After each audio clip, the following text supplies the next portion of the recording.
Premier monument aux morts pour la guerre 1870 qui se trouve à l'intersection de la rue Roger Salengro, boulevard de la République. Donc, 1870, pardon. Et donc ensuite vous avez le monument aux morts qui avait été inauguré en 1903-1904, place des anciens combattants. Donc, vous l'avez ici, et après au fur et à mesure se sont rajoutés les noms des morts pour la France en 1914. Donc dans cet esprit, il y avait les sociétés de préparation militaire. Donc auparavant, il y avait les bataillons scolaires, mais ensuite les sociétés de préparation militaire, donc par le Réveil Bressuiret et la Concorde.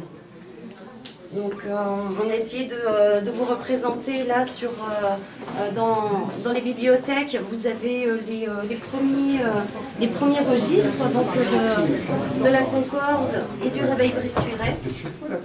Les affiches vont être plus particulièrement sorties du fond des archives municipales. Sauf celle-ci, sur l'ordre de mobilisation générale, c'est M. Mathieu qui a eu le plaisir de nous prêter cette affiche. Donc vous voyez l'entrée en guerre en 1914, on a fait un petit récapitulatif. Donc le 1er août, la mobilisation générale en Allemagne et en France. Le 2 août, l'Allemagne exige le libre passage de son armée à travers le territoire belge. Et enfin, le 3 août, l'Allemagne déclare la guerre à la France. Donc le 4 août, l'armée allemande envahit la Belgique, le Royaume-Uni déclare la guerre à l'Allemagne. Le président français Raymond Poincaré évoque l'union sacrée. Donc on vous a mis à disposition un petit peu là sur les tables des journaux avec également des caricatures. La propagande se faisait également beaucoup par les caricatures. Temporaire. Vous avez la photo de l'un d'entre eux, vraisemblablement c'était au cloître, c'était l'hôpital Notre-Dame, avec un billet de sortie. Et puis derrière vous, la mobilisation montre qu'elle touchait aussi les enfants, évidemment. Donc à l'école, vous voyez, les récompenses. Vous aviez également les cours, les documents, les publications pour la jeunesse, les jouets, et puis donc toutes les cartes postales que vous pouvez voir autour. Et puis également, ça a entraîné un bouleversement, c'est pour les femmes, le travail des femmes qui s'est développé largement. On a 3 exemples ici, 3 photos, les femmes qui reprennent une partie des métiers des hommes. Et ça va avoir pour conséquence une prise d'autonomie par les femmes. On retrouve par exemple dans un courrier un monsieur qui est content et à la fois surpris que son épouse, dans la dernière photo qu'elle lui a envoyée, elle ne porte plus la coiffe. C'est aussi 14-18, c'est le moment où les femmes portent de moins en moins les coiffes. Et il est surpris que finalement ça va bien, mais je ne m'attendais pas à ce que tu oses faire ça. Donc on sent qu'il y a quelque chose qui se passe à ce moment-là. Combien de morts par rapport à la population et par rapport à Bressuire? Là je ne sais pas encore. Ça sera un point que j'aimerais bien. Oui, oui, tout à fait. Vous voyez tout à l'heure par rapport à la classe, oui. Par rapport au nombre de personnes inscrites sur le nombre et par rapport à l'utilisation de la oui.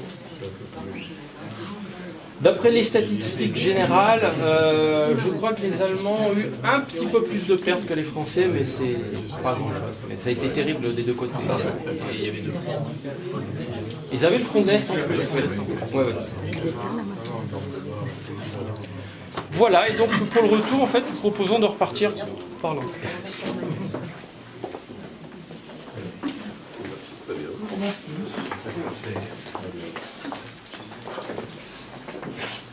Et donc, nous... Révolution française en 1989, il n'y a eu autant de manifestations en France, à l'étranger, il n'y a eu autant d'initiatives, et Bressuire est au rendez-vous, donc c'est très bien. Cette commémoration, commémorer, il ne faut pas oublier que le premier sens du terme commémorer, c'est se remémorer ensemble et se souvenir ensemble. Ce premier objectif est atteint par Jérôme, par Marie-Lise du service des archives, puisque vous avez réussi à rassembler en fait donc tout un tas de documents, d'objets. Vous avez réussi à faire exhumer des greniers, des malles, donc tous ces documents, et ça c'est évidemment très bien. commémorer, c'est aussi transmettre aux jeunes générations, leur donner les clés pour comprendre le terrible sacrifice qu'a été donc cette guerre, le terrible sacrifice consenti par les ancêtres, et comprendre l'horreur de cette guerre. Et là, quand je vois donc les dispositions que vous avez installées à la portée des enfants, là aussi, c'est extraordinaire. Comme disait un homme politique célèbre lors des commémorations franco-allemandes. Et ça, je pense, enfin, je ne vais pas y inciter parce que monsieur le maire l'a très bien fait, effectivement, il faut rassembler. Et le 11 novembre, les délégations allemandes, délégations aussi de toutes les villes jumelées seront là pour le prouver. Alors la guerre 14-18, c'est une histoire de souffrance, hein, et, je pense que là aussi vous l'avez remarqué dans cette exposition, mais c'est aussi une leçon, et 100 ans après, eh bien, il faut faire vivre le souvenir, et vous l'avez très bien fait, Jérôme et Marie-Lise. Très bien.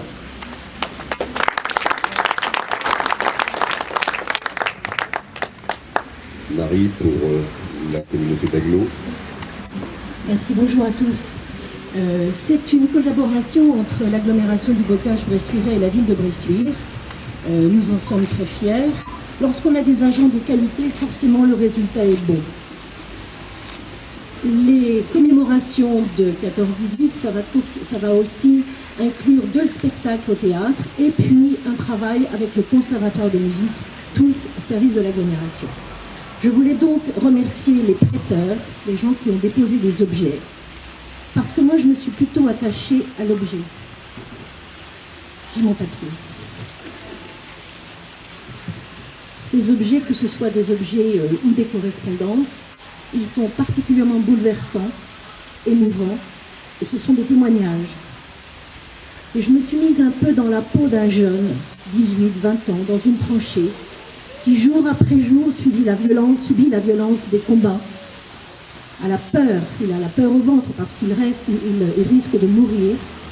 Et je me suis dit, pour lui, pour échapper à cette terreur, la seule façon peut-être, c'est de créer quelque chose, c'est de ciseler, c'est d'inventer, c'est de vivre encore.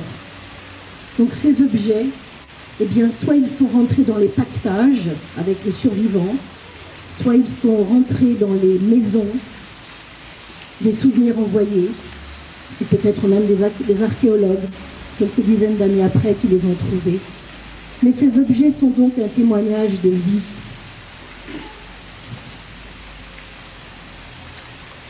Je suis un peu émue parce que quand j'ai visité l'exposition cette semaine avec Jérôme, il y a des choses qui sont très parlantes, très cruelles, comme le couteau de tranchée. Et quand on sait l'usage qui en a été fait, on ne peut pas passer indifférent devant. Ces objets, ils ont rejoint l'intimité d'une famille. Ces objets, ils concourent par leur cohorte à l'histoire. Pour moi, il n'y a pas de grande histoire, il n'y a qu'une petite histoire qui est faite justement de tous ces objets, de toutes ces vies, de tous ces morts, de tous ces gens, je dirais, ordinaires. Pas de grande histoire, mais qu'une petite histoire qui nourrit notre histoire.